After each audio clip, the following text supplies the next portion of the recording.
Elizabeth Warren gains in the polls. Democrats struggle with their own radicalism, and President Trump's Afghanistan policy collapses into chaos. I'm Ben Shapiro. This is The Ben Shapiro Show.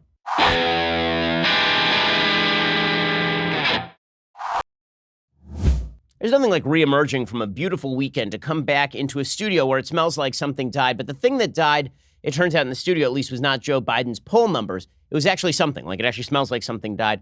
We'll get into Joe Biden's poll numbers, not the dead thing that is in the studio, in just 1 second. But first, you may have been noticing that the price of gold is rising. Why is the price of gold rising? Well, because as geopolitical uncertainty takes a toll on the markets, people are rushing for safe havens in bonds and in gold.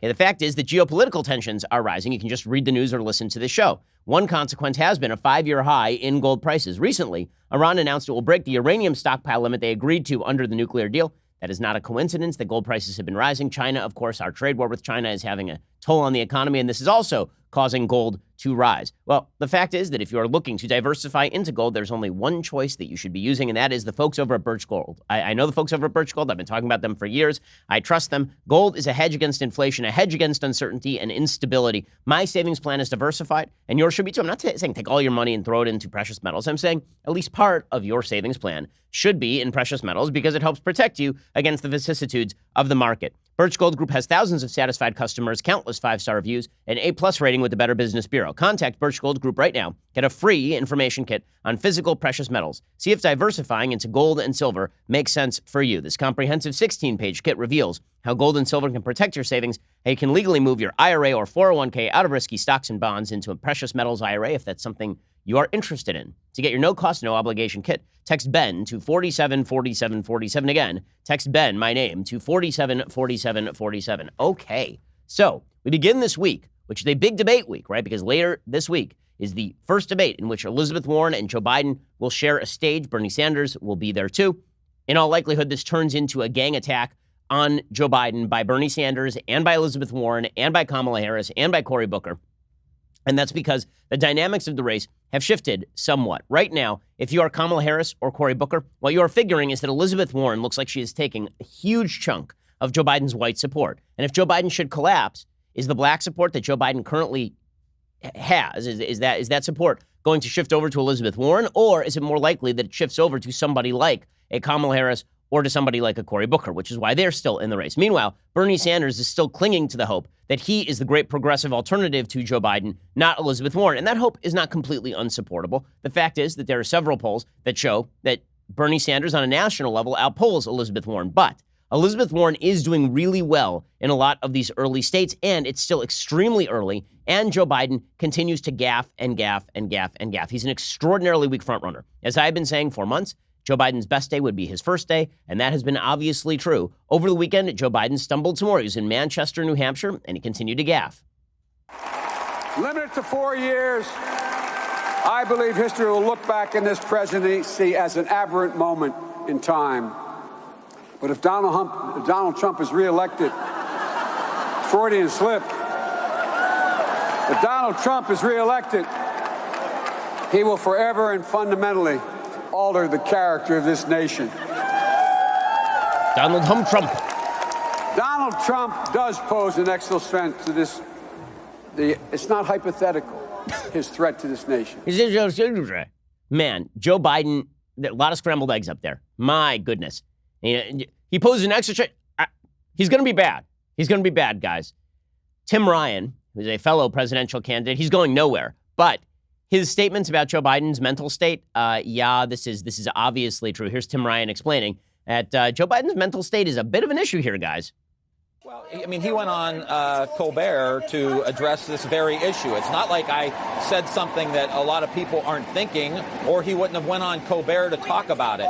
So this is an issue. We have to be honest with each other. There's so much at stake in this election. We can't just put somebody up there who can't beat Donald Trump, whether it's on the issues or on the issues of energy or lack of clarity. Like, we've got to be very clear. And I believe that I'm that person or I wouldn't be running. Yeah. And so people can support my campaign and go to Tim Ryan for America. Yeah, nobody's doing that. But everybody is acknowledging that Joe Biden is stumbling and bumbling and bumbling and stumbling, Chris Berman style. But he's not going to make the end zone. He's going to be knocked out of play probably by the time we hit the 30-yard line here, because the fact is that Joe Biden has no momentum, none. All it takes right now is a solid love tap from Elizabeth Warren, and Joe Biden has a serious, serious problem on his hands. And Elizabeth Warren may not deliver it. What her smart strategy here made it be completely inoffensive. Let somebody else slap at Biden. Let him continue to recede back to the field. She's just quietly gaining. She doesn't have to land a knockout blow on him. In fact, I think that will be her strategy a little bit later this week. I think that Elizabeth Warren is banking on the fact that the media love Elizabeth Warren. For months, we've heard nothing but that Elizabeth Warren has a plan for everything. Now, her plans are bad. Her plans don't make any sense. But they keep saying it. Why? Because you have to understand that when you're a member of the coastal media, when you are writing for the New York Times or the Washington Post or the Los Angeles Times, you are a member of a particular elite. And this elite usually means you went to a good university. It means that you've been hanging out with people who think like you for a long time. And the biggest thing is that you don't want to be seen by all the people who surround you as unintelligent. The coin of the realm in coastal elite circles is not that you're the most moral person in the room, not that you're the best person, not that you give the most charity, not that you attend church the most. The coin of the realm is that you're the smartest. That's the thing that matters more than anything else. My friend Dennis Prager is constantly saying that, when it comes to parenting, what parents should focus on is producing good children, not kids who went to an Ivy League school. But very often, that sense of values is reversed when it comes to assessment of merit in the media. So in the media, anything that makes people feel intelligent makes them really excited. Elizabeth Warren makes them feel intelligent. She's a Harvard Law professor. She's obviously articulate. She's written books. She's read books, and this makes them feel super good about themselves. They love Elizabeth Warren, and that says something about you. You have to understand that when you're voting on the left, it's true on the right also, but I think it's more true on the left at this point. The way you vote is seen as a moral imprimatur on you, not on the candidate. It's not that you are granting your moral imprimatur to the candidate. It's that your support of the candidate says something about you. So if you're a Bernie Sanders supporter, what that says about you to everyone else is why people put bumper stickers on their car. What it says to everyone else is that you are passionate about the issues. That you're passionate about inequality. It doesn't say anything about your intelligence. It says that you are passionate. And if you're a supporter of Kamala Harris, it means that you're someone who believes in criminal justice reform and racial equity. And if you're somebody who supports Joe Biden, it says that you're sort of a reasonable elder statesman in the party, which is why you're not seeing a lot of bumper stickers, because who wants a bumper sticker that says, I'm a reasonable elder statesman person, right? That's not something. Elizabeth Warren, you stick that on your bumper sticker and you feel progressive, but not only do you feel progressive, you get sort of the quality of Bernie Sanders, but you also get to say, and I'm so smart too, because she has so many plans. For the media, that describes them to a T. So they've been praising Elizabeth Warren nonstop for months. Right? First, they tried to run interference for her after her whole ridiculous, I'm not a Native American, but I am a Native American gaffe. They tried to pretend that her DNA test actually exonerated her on that particular claim.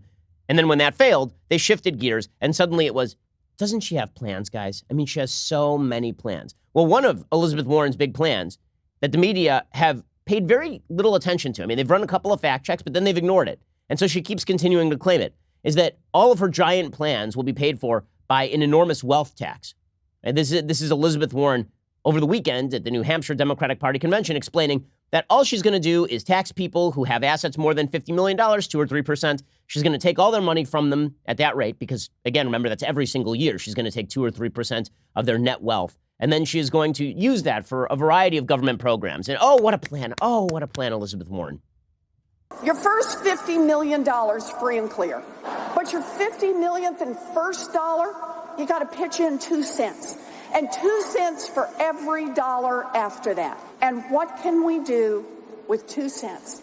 We can do universal child care for every baby in this country, age 0 to 5, 2 cents. We can make technical school, community college, and 4-year college free for everyone who wants an education. We can do all of that and cancel student loan debt for 95% of the folks who've got it 2 cents. Okay, what she's saying here is, so a few things. One, the media keep portraying her as charismatic. I'm not seeing it. I'm not. She's more charismatic than Hillary Clinton, but so is whatever died in the studio around here. Okay, like lots of things are more charismatic than Hillary Clinton. That is not a standard for charisma. But beyond that, her plan actually makes no sense. Because the fact is, if she thinks she's raising $2.75 trillion over the next 10 years with this wealth tax, number one, it's unconstitutional. There's nothing in the Constitution that allows you to tax wealth.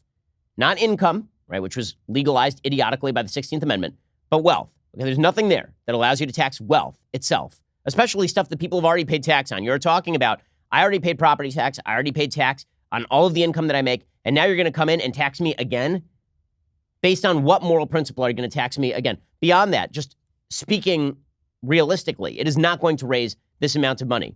That is not me speaking. That's factcheck.org speaking. Quote, some economists think that assumption is too rosy.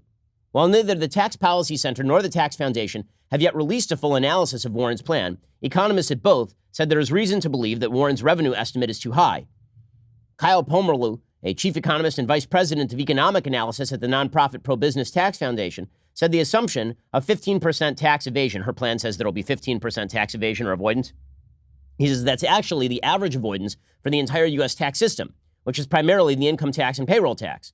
These taxes are much harder to avoid than a wealth tax because an income transaction is hard to game or hide from the tax authorities. A wealth tax, on the other hand, is much harder to enforce. For one, much of the wealth tax base doesn't have a market price. So, for example, I own an ownership stake in Daily Wire. How does that value out? The answer is you have no actual answer because there is no way to evaluate the fair market value. It is not a publicly held company. It's not like a piece of stock that is publicly held. And it's not just people on the right who are suggesting all of this. Lawrence Summers, who was formerly a Harvard University dean, and he was Treasury Secretary from 1999 to 2001, an economic advisor for Barack Obama, and Natasha Sarin, an assistant professor of law at University of Pennsylvania Law School.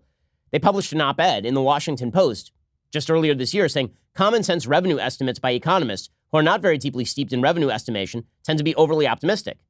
The two looked at U.S. experience with estate tax data and concluded that Warren's wealth tax would only raise about 40% of the amount that Warren is estimating. So not 2.75 trillion, like 1 trillion, like 1.2 trillion over 10 years, which doesn't pay for any of her stuff. Also, it causes people not to save. It causes people not to buy assets in the United States, and it causes people to flee.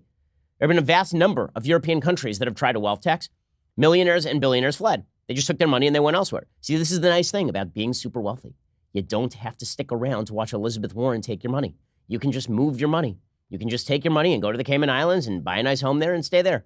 You don't have to worry about Elizabeth Warren. Summers and Sarin wrote, we suspect that to a great extent, it reflects the myriad ways wealthy people avoid paying estate taxes that in some form will be applicable in any actually legislated wealth tax. So, for example, the estate tax is a form of wealth tax, right? You die, and then the government they walk right by your corpse, they open up your safe, and they just take a chunk of your money.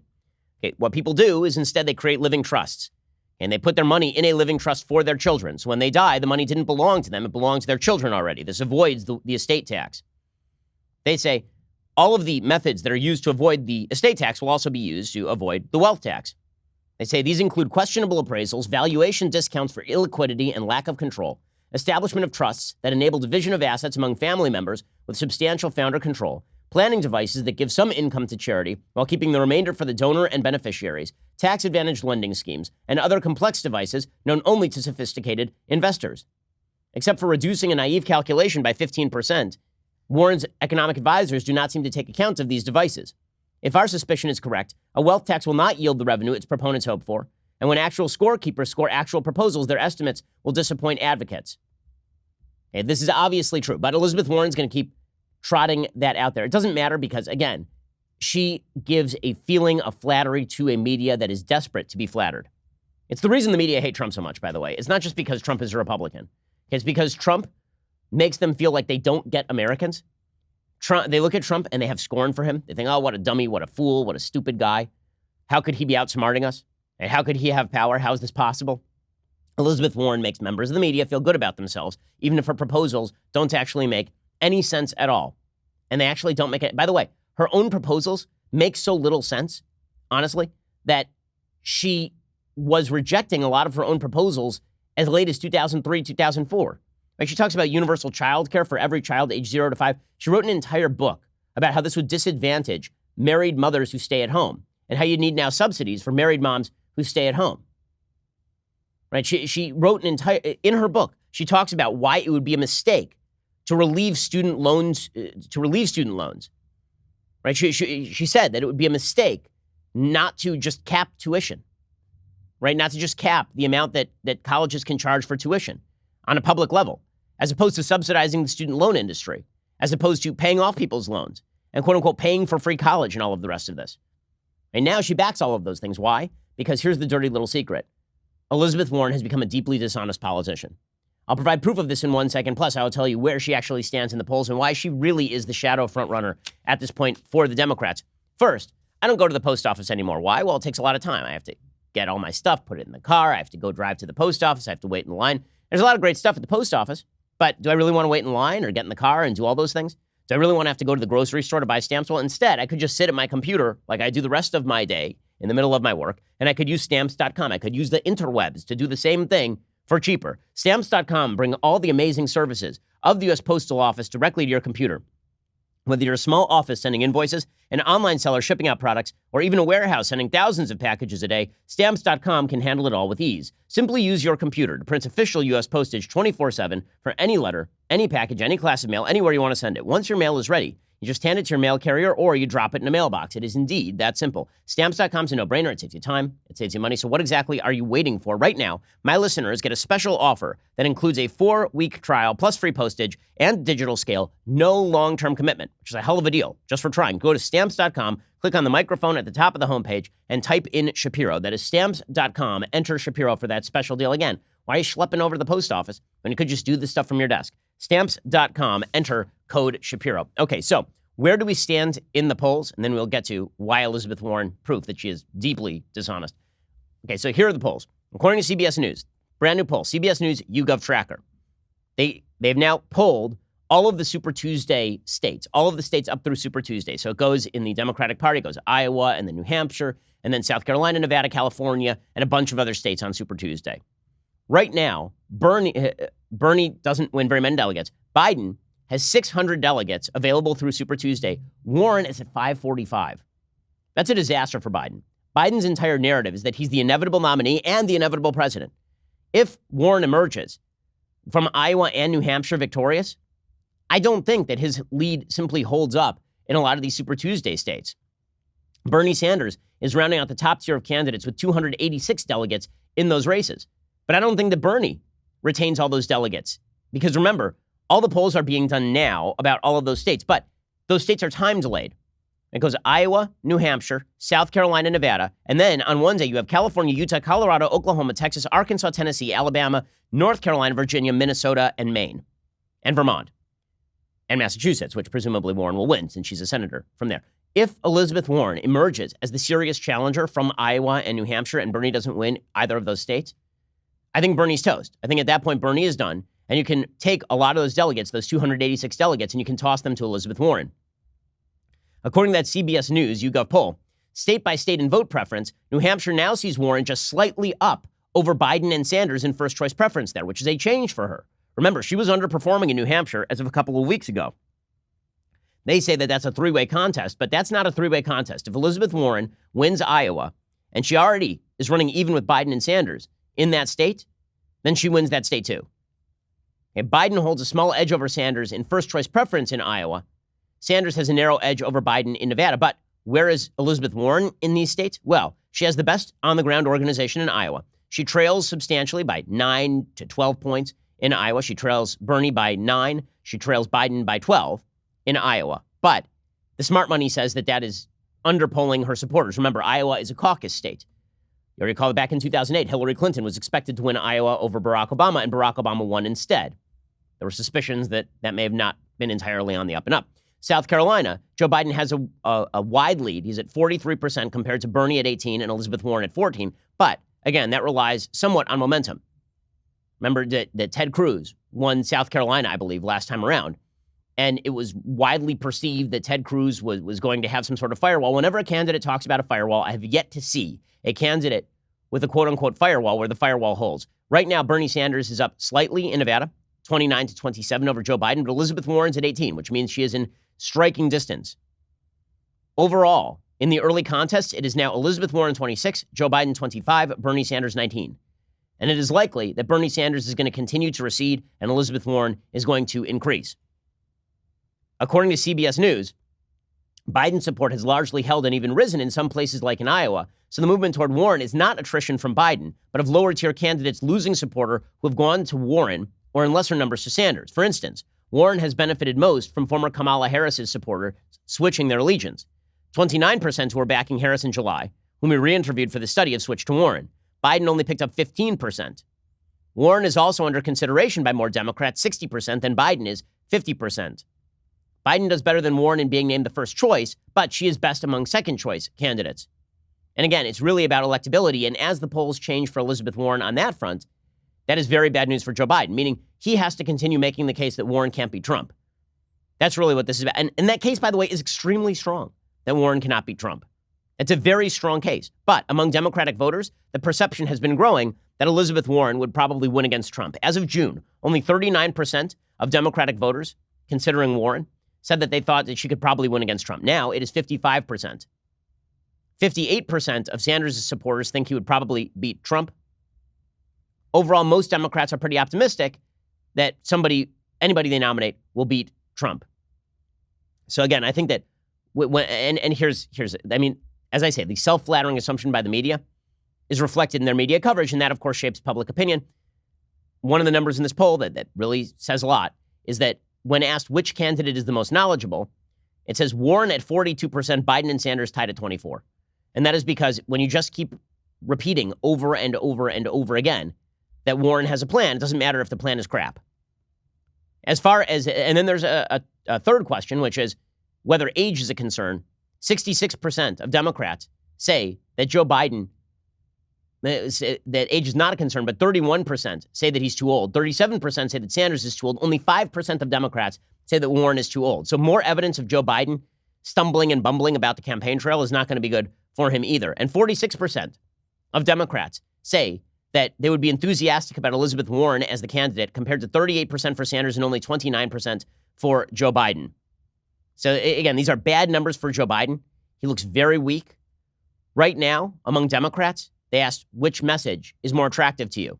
You want a candidate who is more progressive than Obama, or a return to the country before Trump? Only 40% said they want a return to normalcy. 60% say they want a more progressive candidate than Barack Obama was.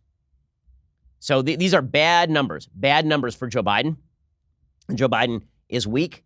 And again, I don't think that Warren is really going to go after Biden in a serious way. I think she's just going to assume that Biden is going to fade into the Brigadoon-like fog. And I think that she's probably correct about that.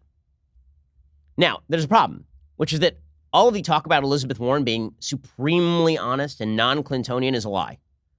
That's a real problem for her, because she has yet to meet serious public scrutiny. Remember, the Elizabeth Warren who built up a public profile from 2003 to 2008 is not the same as the Elizabeth Warren now running for president.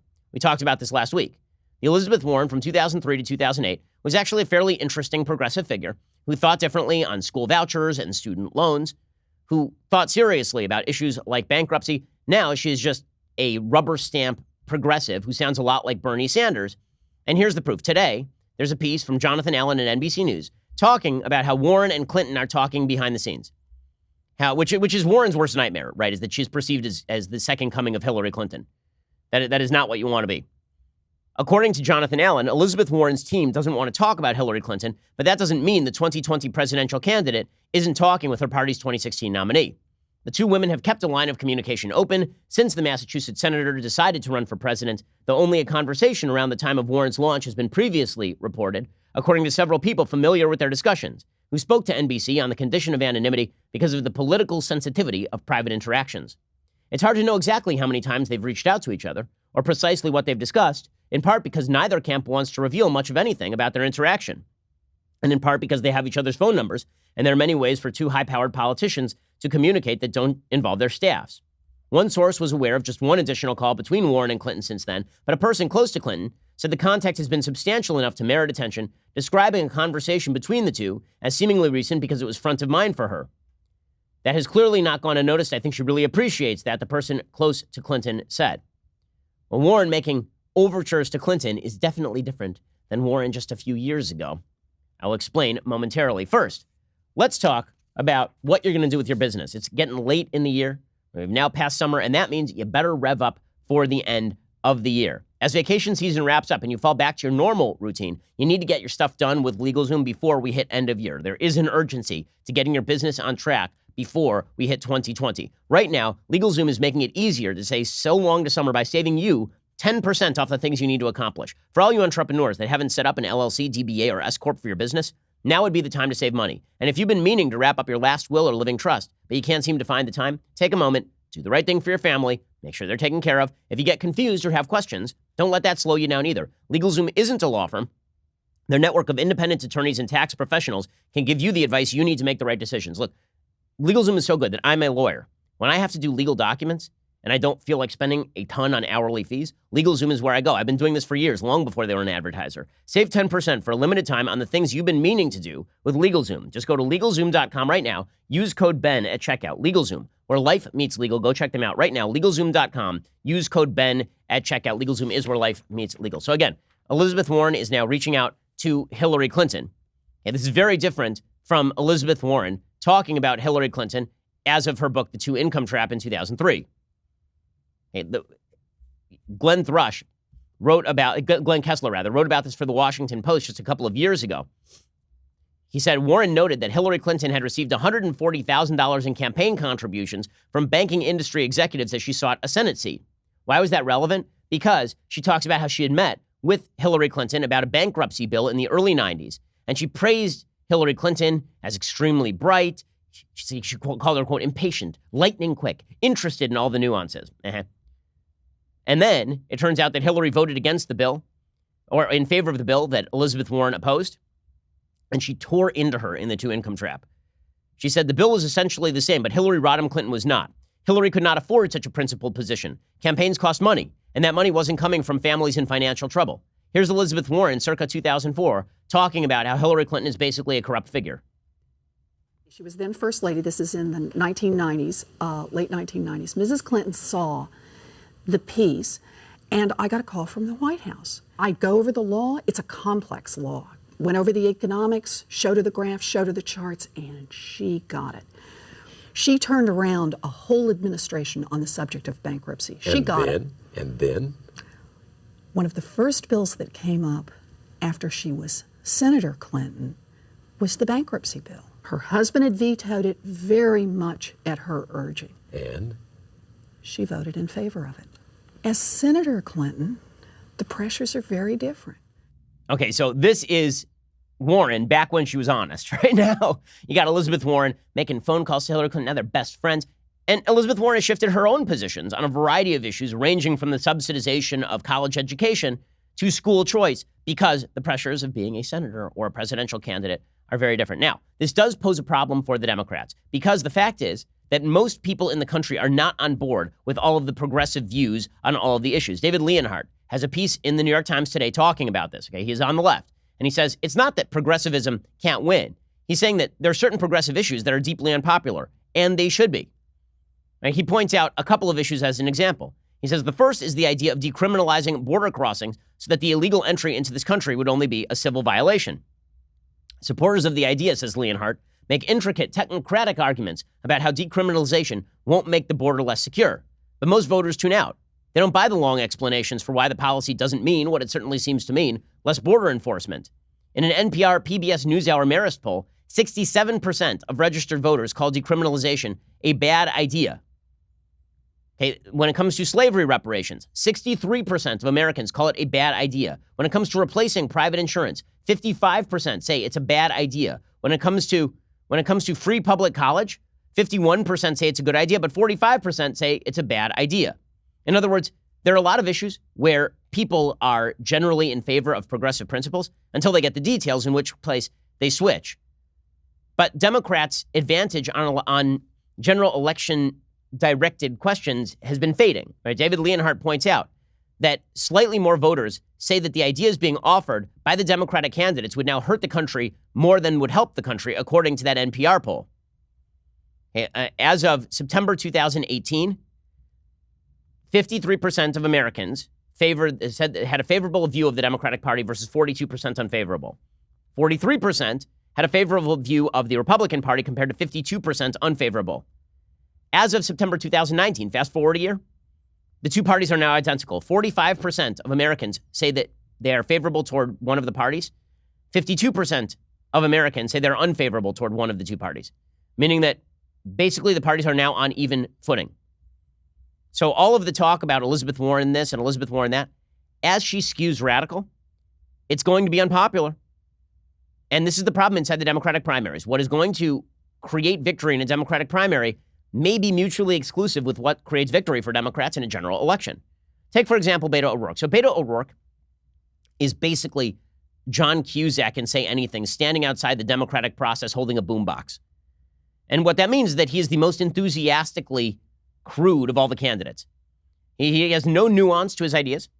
He doesn't have any sort of attempt to round off the hard edges. Instead, he just spits out. He's sort of like younger Bernie Sanders. I mean, down to the hands.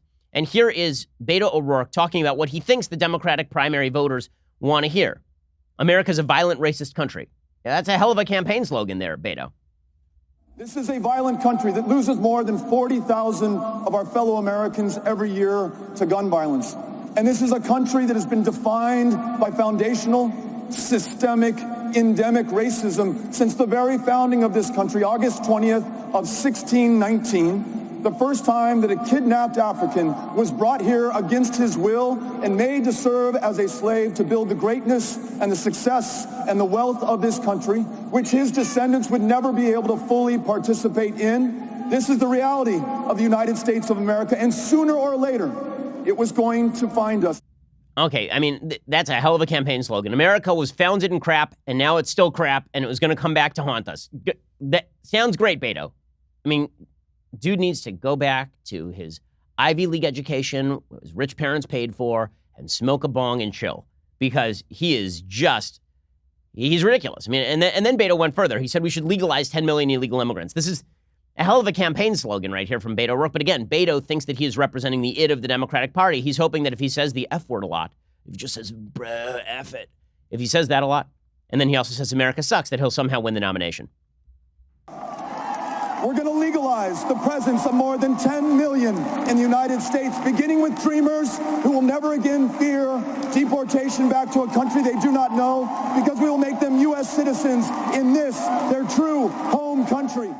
Okay, so again, if this is where the Democratic Party wants to go, and Elizabeth Warren is closer to this than she is to Joe Biden, that's a real problem. For Rahm Emanuel, who is the chief of staff to Barack Obama and is certainly no right-winger, he says, listen, these positions are untenable. You are not going to be able to win a general election on these bases. We've taken a position so far, and the candidates have, through the process, a few have not, on basically Medicare for all, which is we're going to eliminate 150 million people's health care, and we're going to provide health care for people that just come over the border. That is an untenable position for the general election. Okay, and of course, Rahm Emanuel is exactly right. That's coming from a guy who is so passionate about his left-wing agenda. He used to drop he was literally called Dead Fish Emanuel. He would drop dead fish in the lockers of Congress people that he didn't like in order to try to get them to vote with him, like to threaten them when he was in Congress. I mean, that guy is not a softie on politics by any measure, and he's looking at the Democratic Party going, you guys are skewing way too far to the left, and that right there is the problem for Elizabeth Warren. Now, in a second, we're going to talk about the Republican case for 2020. And again, this is all about, can the president control himself? Can he control himself? Because if he could, then he would be in pretty good shape going forward. But we'll get to that in just 1 second. First, let's talk about, you're out at some sort of dinner party and you're looking for a job, or you're just looking to make contacts, you're rainmaking a little bit, and somebody says, do you have a business card? So you pull out your business card and it looks like this ridiculous thing that you cut off a piece of paper yourself that you printed off your printer and just looks like garbage. Well, instead of that, you should be heading on over to Vistaprint. Okay, you can own the now with Vistaprint. You can own your own life. You can own your own business future. A nice business card really does make a difference. It really makes an impression. For just $10, Vistaprint gives you 500 personalized cards with exactly the look that you want. That is a low price to make a lasting impression. And because you can choose the colors, fonts, designs, images, that means you can create something as unique and compelling as your business. As if you needed any more reasons to choose Vistaprint, you can feel good knowing that Vistaprint also uses only carefully selected inks, responsibly sourced paper stocks. Your satisfaction is 100% guaranteed, or your money back. They will make it right. I get handed a lot of business cards. I will admit that the look of the business card does make a difference into whether I hand it off to my assistant or whether it goes in the garbage pail. Vistaprint wants you to be able to own the now in any situation, which is why our listeners will get free shipping on all business cards, any style, any quantity. Just go to Vistaprint and enter promo code Shapiro2. That's Shapiro and the number 2 for free shipping on all business cards, any style, any quantity. It's a limited time offer. Own the now at Vistaprint.com, promo code Shapiro2. That is promo code Shapiro, followed by the number 2. You support our show when you support our sponsors, so please check out Vistaprint.com and use that promo code Shapiro2 to let them know that we sent you. Well, we'll get to more of all of this in just 1 second. First, go subscribe over at dailywire.com. When you do, you get the rest of this show live. You also get the Michael Knowles show live and the Andrew Klavan show live. You also get to be part of Daily Wire Backstage. We have all sorts of goodies. The real reason is because if you spend $99 a year, you get this, the very greatest in all beverage vessels, the Leftist Tears hot or cold tumbler. It is indeed magnificent, and really because you're joining the team, helping us bring you the kind of content that you want every day without the scrutiny and nastiness of the left trying to deplatform everybody they don't like. Go subscribe, become part of the team. We really appreciate it. We are the largest, fastest growing conservative podcast and radio show in the nation.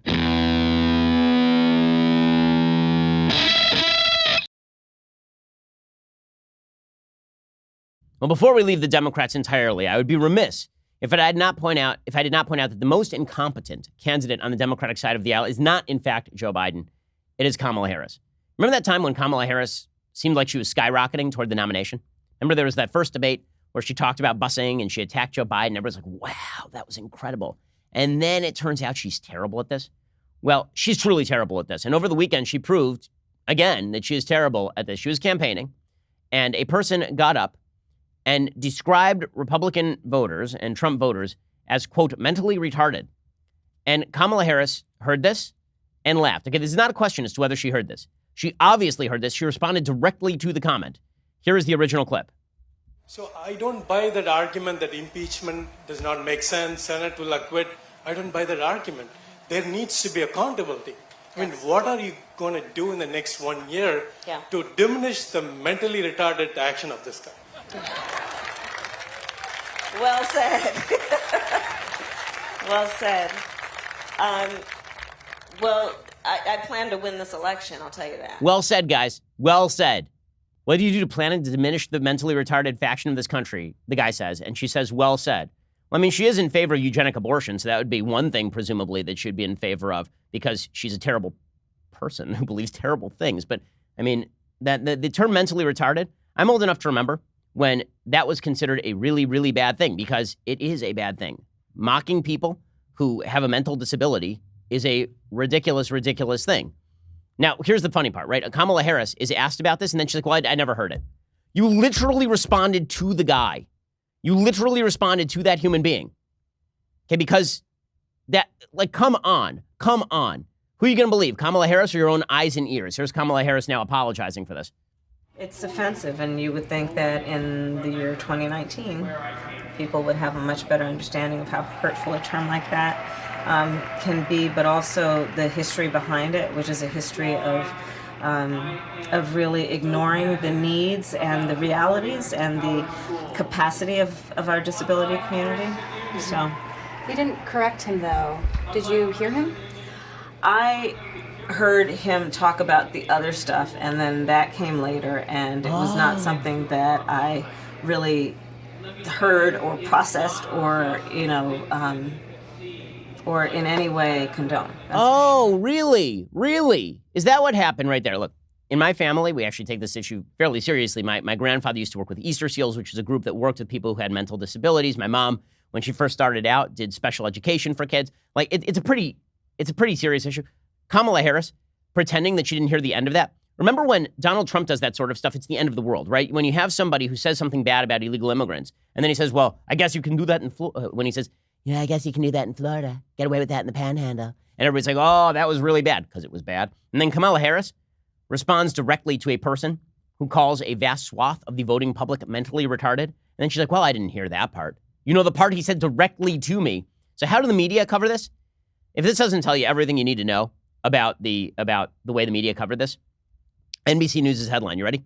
Senator Harris apologizes for appearing to laugh in response to man who described President Trump's actions as mentally retarded. Appearing to laugh. Appearing. Like, appeared. She laughed. We saw it. We heard it. Appeared. It's all good. It's all good, guys. Well done, media. Okay, now to the Republican side of the aisle. Now, the fact is that Democratic radicalism should be an opportunity for President Trump. As I have been saying for years on end, all President Trump has to do is be quiet. That's all he has to do, because it turns out that reality has a fairly conservative bent on issues like illegal immigration. Saying that we should keep track of the people who are in the country, that we should make sure that we know who is entering the country, this seems like it makes a certain amount of root sense, especially when you get stories like this one out of Montgomery County, Okay, according to Dan Morse, Montgomery County's top elected official Mark Elrich stood before a bank of TV cameras this summer to praise the county's diversity and promised the most limited of cooperation with federal immigration agents. I'd say we've learned how to manage immigration pretty well, he said, without a lot of drama and nonsense. Since then, there's been plenty of both, at least according to the opposing sides of a roiling political debate centered on the left-leaning Maryland jurisdiction. National attention has fallen on Montgomery in large part because over the 5-week stretch since the county executive's pronouncement, 7 undocumented immigrants living in the county were arrested on sex assault charges. 2 were accused of raping the same 11-year-old girl, this is according to the Washington Post. Another reportedly tried to kill his victim by choking her in a hallway of her apartment building. By Friday afternoon, Ken Cuccinelli, acting director of ICE, tweeted a debate challenge to Elrich over the merits of what Cuccinelli described as the county's sanctuary protection policies for undocumented immigrants. Cuccinelli wrote, quote, "I'll defend children and crime victims. Elrich can defend rapists and murderers who shouldn't even be in this country." Elrich then shot back, "It's a stunt. I might debate him if he'd agree with the statement that Montgomery County is not a sanctuary city and that Montgomery County is not protecting criminals. The guys in jail would probably not feel very protected." Yeah, except that when you don't cooperate with the federal government on immigration, sometimes you're not keeping track of illegal immigrants who go on to commit crimes. Okay, these are all issues where Republicans should have an advantage. Instead, we got a week of controversy over whether President Trump used a Sharpie on a map. Now, on the issues, again, even the left, David Leonhardt is saying on illegal immigration, on racial reparations, on getting rid of private health care insurance, the Democrats are way out of tune.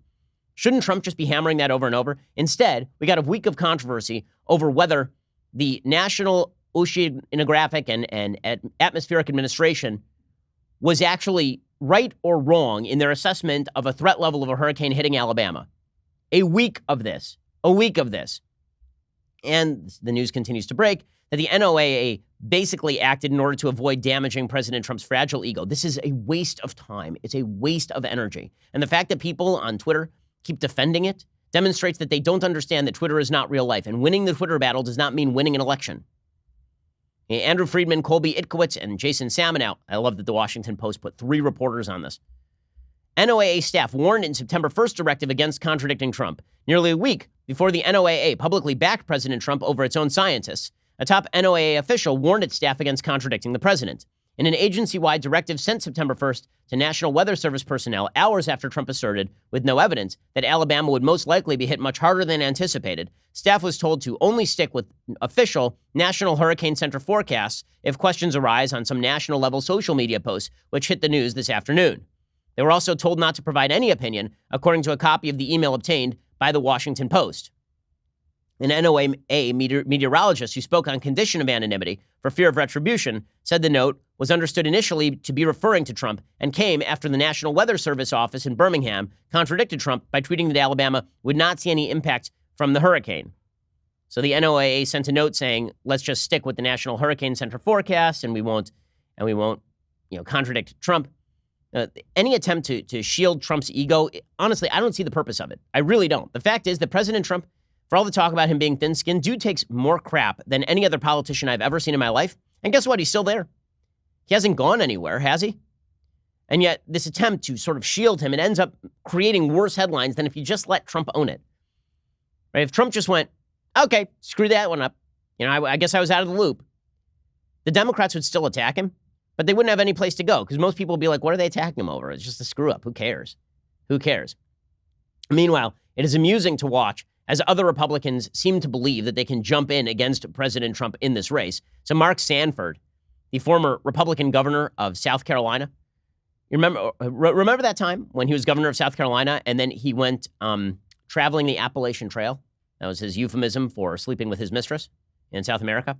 And then he had to resign. And then he ran for Congress again. Well, now he's back and he wants to run for president. And he was expecting the strange new respect of the media. It is incredible to watch Republicans expect strange new respect. They really believe that the media are going to treat them with kid gloves because, after all, many in the media hate President Trump. That means that if someone runs against Trump, they should like them. But that's not how this works.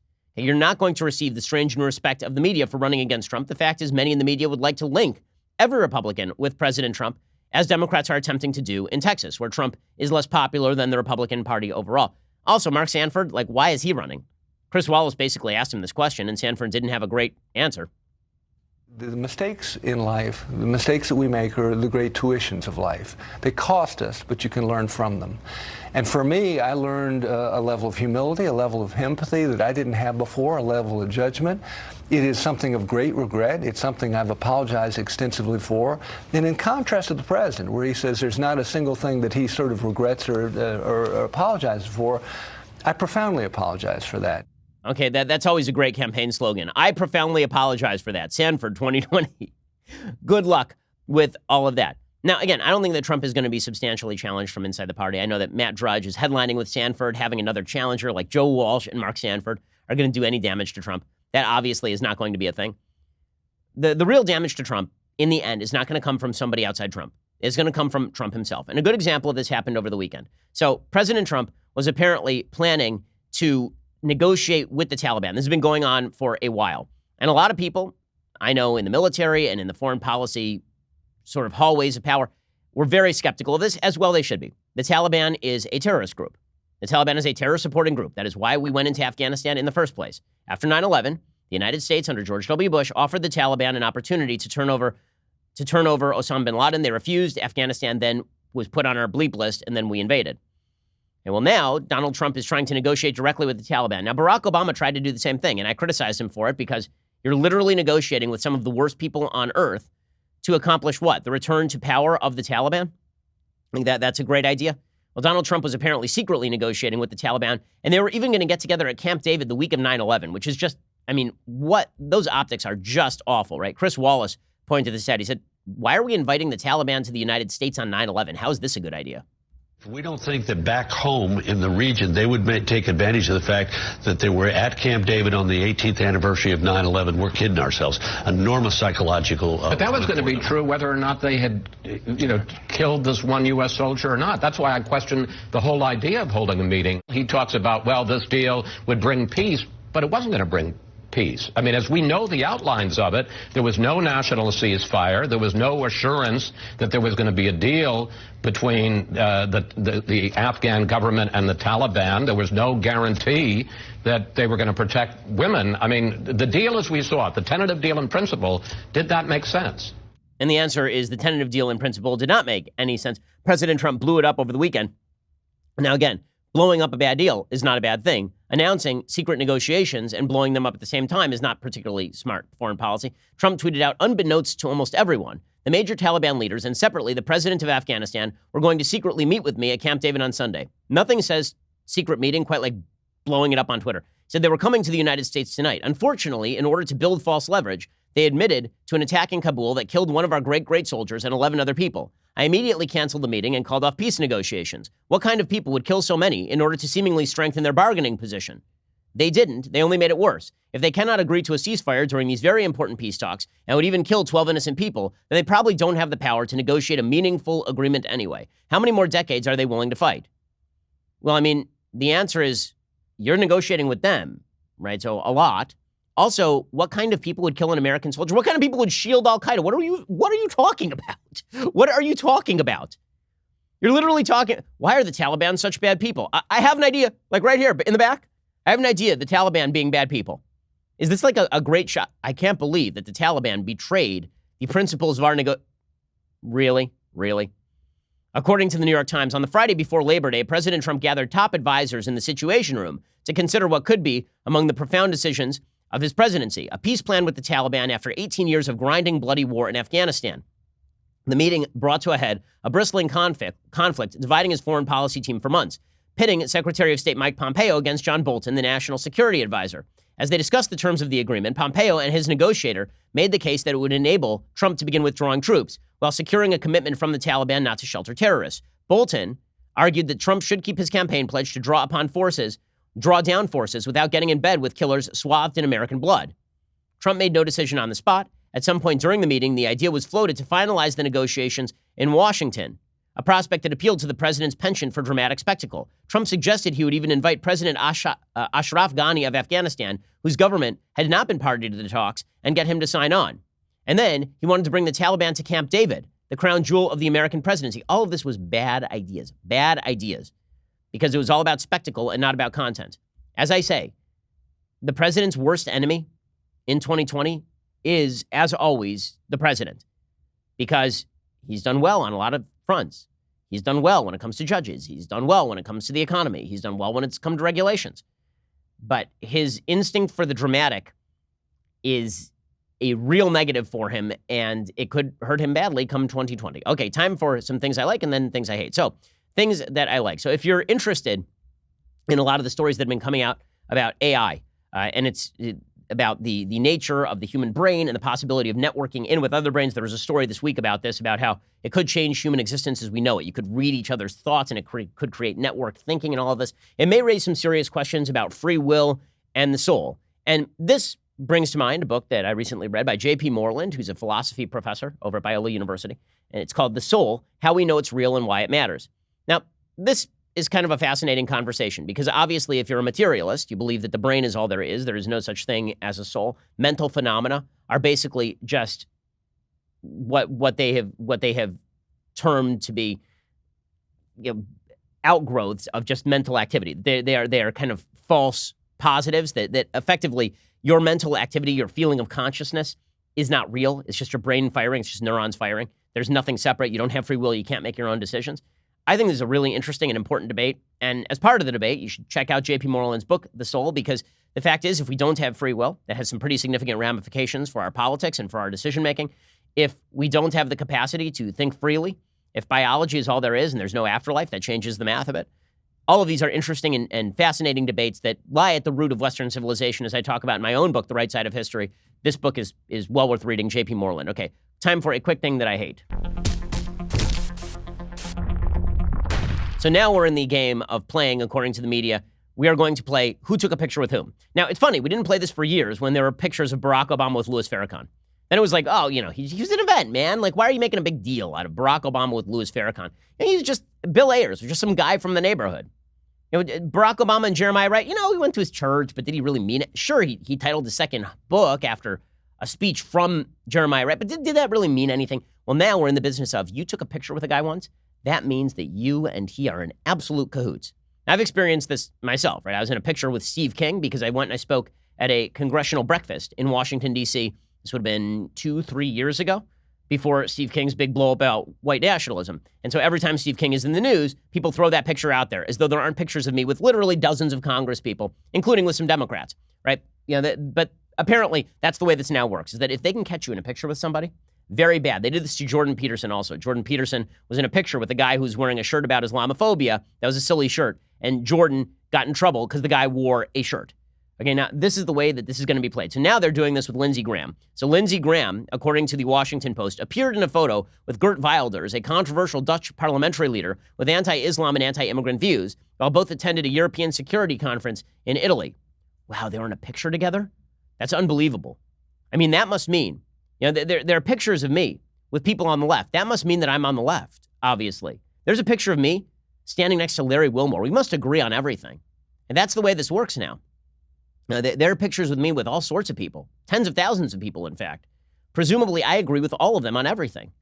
And it's very bad that we were in a picture together. Now, there are certain people who are so obviously evil, you don't want to be in a picture with them, right? Somebody is wearing a Nazi uniform. You're not going to be in a picture with them. But do I know that Lindsey Graham knows everything about Geert Wilders, or was he just some guy who he had sort of a baseline level of knowledge about, but not enough to say I'm never taking a picture with that guy? It is a really, really stupid game. And play stupid games, win stupid prizes. That is the way that the modern media currently work. Okay, we'll be back here a little bit later today with 2 additional hours of content. Welcome to the week. There's going to be a big Democratic debate later this week. We're going to be building up in prep for it. So exciting. We'll see you here a little bit later, or we'll see you here tomorrow. I'm Ben Shapiro. This is The Ben Shapiro Show.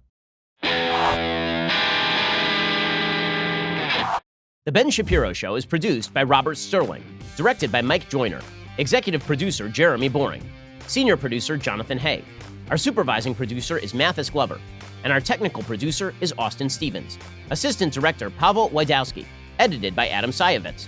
Audio is mixed by Mike Coromina. Hair and makeup is by Jesua Olvera.